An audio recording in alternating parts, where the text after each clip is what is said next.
Cette séquence a pour objectif de vous expliquer comment créer un projet donc avec le PJI Odoo 8. Le module de gestion de projet permet de planifier, suivre et calculer le coût du projet.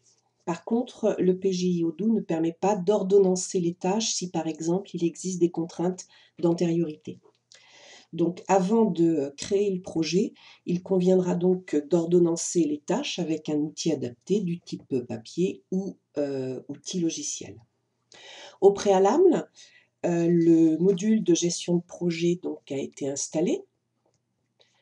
Donc ici, je vais demander les modules installés. On voit ici donc le module de gestion de projet installé.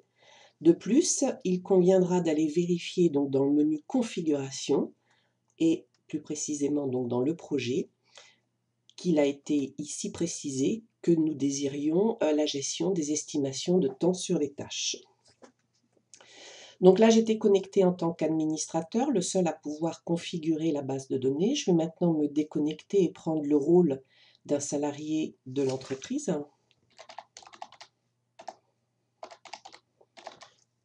Et on va imaginer donc que cette salariée, Madame Damet, a le projet, par exemple, d'organiser les 50 ans de l'entreprise. Donc, dans le module projet, on va créer un nouveau projet. Nom du projet, donc 50 ans de Favols, par exemple. Je vais ici déclarer que la responsable du projet, donc c'est Madame Damet, mais vous avez bien sûr à votre disposition d'autres personnes qui peuvent être responsables du projet. Donc je vais aller resélectionner Damet. Ici, dans l'équipe, je vais ajouter toutes les personnes membres du projet, donc au hasard. Voilà, je vais sélectionner ces deux personnes. Sélectionner. Elles apparaissent ici donc sous forme d'icône. Dans l'onglet Autres informations, donc je peux ici préciser le type du projet. Est-ce que c'est un projet public? Est-ce que c'est un projet en relation avec les clients? Un projet interne où là tous les employés ont accès? Ou un projet privé? Donc ici je vais laisser projet interne. Je vais préciser ici donc la date de début de projet que je connais grâce à l'ordonnancement des tâches que j'ai préalablement effectuées. Donc par exemple ici je vais laisser le 4 septembre 2018 et je vais préciser la fin du projet en imaginant que ce soit par exemple le 28 septembre. Dans le dernier onglet, les étapes du projet, on a là la possibilité de créer en fait des étapes. Donc par défaut, Odoo propose plusieurs étapes. On peut sans problème les supprimer. Voilà, il suffit de cliquer sur la corbeille. Et lorsque vous avez tout supprimé, vous pouvez créer ici vos propres étapes. Donc là, je vais laisser par défaut ce qui est proposé et je sauvegarde la création du projet. Une fois le projet créé, il faut maintenant créer toutes les tâches qui sont liées à ce projet. Donc comment créer une tâche? Je bascule donc sur les tâches et je vais demander à créer une tâche. Donc résumé de la tâche, en fait il s'agit tout simplement de l'intitulé de la tâche. Donc je vais mettre organiser une réunion. Donc cette tâche est liée à quel projet? Donc ici je vais sélectionner aux 50 ans de Favols. Elle est assignée donc à Madame Damet, c'est-à-dire que c'est elle qui aura en charge d'organiser la réunion.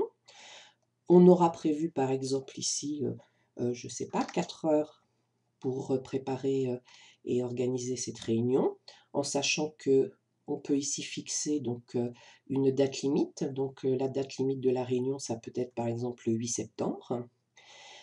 Dans les informations complémentaires, je vais préciser à quelle date peut commencer cette tâche. Donc par exemple, elle peut commencer le 4 et grâce là aussi à l'ordonnancement des tâches préalablement effectuées, je vais mettre date de fin de la tâche. S'il n'y a que 4 heures de travail, je vais donc pouvoir normalement le faire dans la même journée. Et je sauvegarde la création de ma tâche. Je répète autant de fois que nécessaire donc cette manipulation. Si par exemple vous avez prévu 10 tâches dans le projet, vous aurez donc à créer 10 tâches sur le PGI.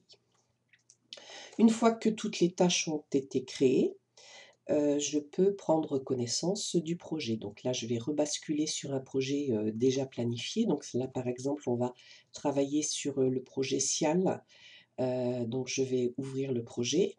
Je vais faire, voici donc pour l'instant le projet. Donc là, je vais déplier voilà, tout le projet. Donc dans ce projet, vous pouvez voir qu'on a prévu 3 étapes: la préparation du projet, l'animation du salon et enfin le suivi du salon. Il apparaît donc ici sous la forme Kanban. Vous pouvez donc, si vous le désirez, l'afficher en liste. Comme la personne est ici responsable du projet, toutes les tâches apparaissent, même si elles sont assignées à d'autres salariés. Vous avez aussi la possibilité donc de les visionner en vue Gantt. Donc là, c'est intéressant. Donc vous avez en jaune la longueur totale du projet et ensuite toutes les tâches qui sont récapitulées avec pour chaque tâche la durée de la tâche. Vous avez aussi la possibilité de basculer dans la vue calendrier, où là aussi donc les tâches apparaissent planifiées sur le calendrier. Alors ce qui est intéressant, c'est que par exemple, si je reviens à la liste des tâches, je vois ici que Madame Hauteville est concernée par une tâche. Donc si je me connecte en tant que Hauteville, donc Hauteville,